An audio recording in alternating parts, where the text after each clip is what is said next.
Live visuals coming in of Prime Minister Modi being officially welcomed by Prime Minister Mark Carney. There you can see live visuals of PM Modi being welcomed by Mark Carney at the G7 summit. It's a very important meeting that will take place between the two leaders very shortly. The first meeting, Deepthi, of the two leaders. They're meeting for the very first time and hoping to really start a new chapter in India-Canada relations from here on. Oh yes, and I think this is significant for a lot of ways. When you look at Canada, you talk of India, again you have this huge relationship, but a relationship that has seen a lot of ups and downs. But you've seen India, you know, Gauri, I must say this, standing its ground, no matter what, no matter whatever the pressure. The fact is that we told Canada unequivocally that these are lines that you need to respect, and if you don't, we don't stand with you anymore. Absolutely, and India was very firm and remains so, that as far as Khalistani separatists that continue on Canadian soil, that is unacceptable to India. And New Delhi has said so in so many words to Ottawa. Very harsh, important and significant diplomatic steps were taken by India in the wake of how the Khalistani separatists and terrorists hijacked the India-Canada relationship. All that is expected could be repaired under Carney's leadership, simply because he's a pragmatic leader. He may be a political newcomer, but he's not new to how world finance works, world politics works, and he understands the relevance of New Delhi in Canada's scheme of things. And Deepthi, he actually said that in so many words, that for Canada to grow, Canada's economy to grow, it needs an economic engine like India. Oh yes, so India has been speaking about the global south. India has been trying to assert that this is a world where you need to have shared priorities and you need to work together and keep everyone's interest in mind. I think we can also touch base with our colleague Ghazali, who's also joining us live right now. Ghazali, these are important pictures, important, powerful pictures that we are looking at, and this is just the beginning, I think, of a lot more that will come. And India, as always, is going to be driving this conversation, keeping in mind that there are shared interests that we are talking about. Yeah, certainly. And this is not just a new initiative, because you see, wherever there has been change in presidency or wherever there has been change in government, like what we saw in Maldives, Mr. Moizu, just to draw the parallel, he was the person who was very critical of India during his presidential campaign. But when he came to power, he was the first one to be invited, one among the first one to be invited for Prime Minister's swearing-in ceremony last year.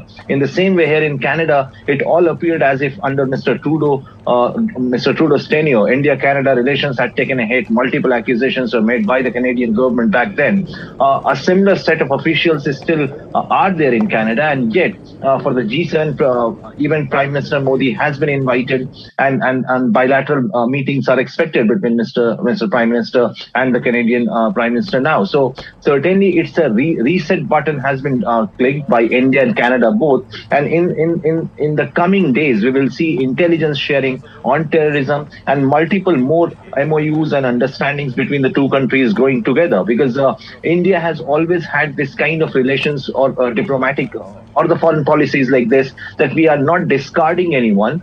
We are always embracing as a voice of the global south. India has always been open to new ideas, new relations, and that is why it looks very promising. These pictures are very promising. The Prime Minister is meeting the Canadian Prime Minister, and the bilateral meetings are expected to happen soon.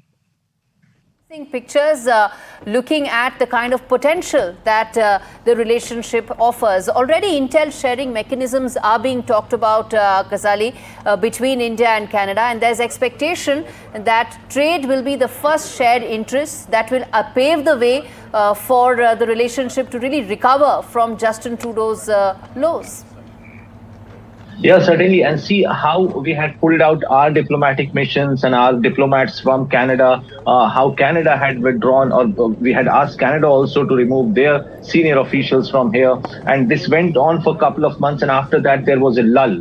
There was no diplomatic activity between India and Canada, but India was waiting that the moment there is a new government there is the new face in the leadership in Canada, things were moving in the back channel. And that is why just a couple of months ago, we had this meeting of Intel chiefs from across the world. And even then, Mr. Ajit Doval, the NSA, India's NSA, and his counterpart from Canada, they all met there, and it started moving. It appeared now that India and Canada have gone to reset their relations. And very soon, this meeting is certainly an indicator that India and Canada are now going to reset the relationship, be it with trade, technology, security, like any other country with which India has good relations. Canada being part of G7 is certainly very significant to have them on our side. And also, as you rightly pointed out, when it comes to intelligence sharing, to counter a mechanism to counter terrorism and all, that will be very significant, and we will see some concrete steps between the two countries to curb on these extremism or those voices who are critical of India, those voices who are anti-nationals, and how Canada had become a safe haven for all those who had committed crime, were involved in terror activities in India, those who were fomenting trouble here in India, but were very safe there in Canada, were given safe shelter in Canada. Perhaps on that front as well, we will see some concrete action after this meeting gets over. In the days to come, India and Canada will certainly look to resolve or to solve that particular problem first. Absolutely. And I think Ghazali and Gauri, these are pictures that the diaspora will also be looking at very, very closely. When it comes to Canada, the diaspora is huge. And Ghazali, all of us know that when this entire episode was going on, I think we can also cut across to Maha, who has a quick update for us. Maha? The handshake has taken place. That program was delayed by a bit.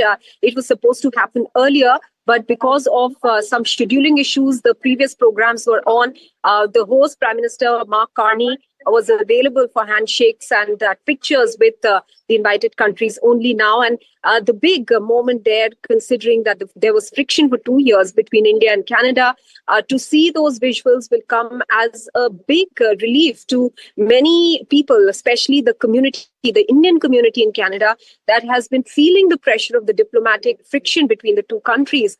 And they have been keenly looking forward to this time, because they believe that only once the two sides sit down and talk to each other will they be able to look at the differences and work on solutions towards them. So this is certainly a very significant photo op, because it is going to lead to a meeting later in the day between the two leaders, and all eyes keenly trained on that meeting as to what will emerge from that bilateral meeting. There could be some at least understanding on a law enforcement mechanism, or some sort of intelligence sharing with regards to crime syndicates. At least that's what we've been hearing. But the very fact that the two leaders are standing there today, shaking hands, smiling at each other, is giving a good signal. Absolutely, indeed it is. Maha, I'm going to leave it there. Thanks much for joining us. On your screens, viewers, are those visuals that indicate a reset, a reboot, a fresh start to the India-Canada relationship, which suffered during Justin Trudeau's tenure, and the two leaders, Prime Minister Modi and Prime Minister Carney, meeting for the first time, hoping for a fresh start to the relationship. With that, we come to an end, viewers, of this very special broadcast.